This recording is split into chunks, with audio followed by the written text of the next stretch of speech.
How does some meditators attain liberation at the time of death in Buddhist tradition? From the moment of physical conception, the moment of the union of our parents, our body begins to coalesce from the essence of the five elements. It is a gathering of the elements, of warmth, energy, the subtle channels, and so forth.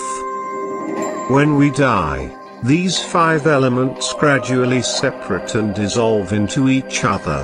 When this dissolution is complete, outer respiration stops, and the inner pulses are reabsorbed. The white essence, received from outer father and located in the brain, and the red essence, received from outer mother and located in the navel, meet at the heart center and mingle. Only then does the mind leave the body. At this point, in the case of those who have no experience of the practice, the mind falls into a prolonged state of unconsciousness.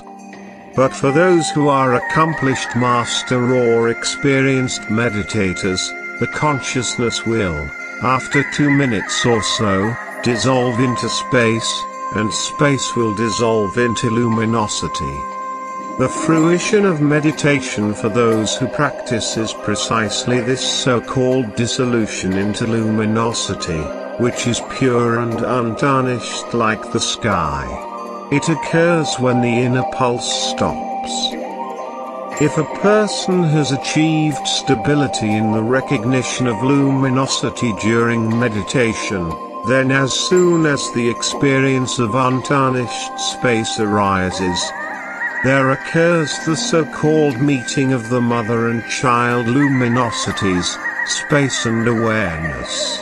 This is liberation or nirvana. At root, this is what lamas and meditators who practice refer to as resting in thugdam or meditation, at the time of death.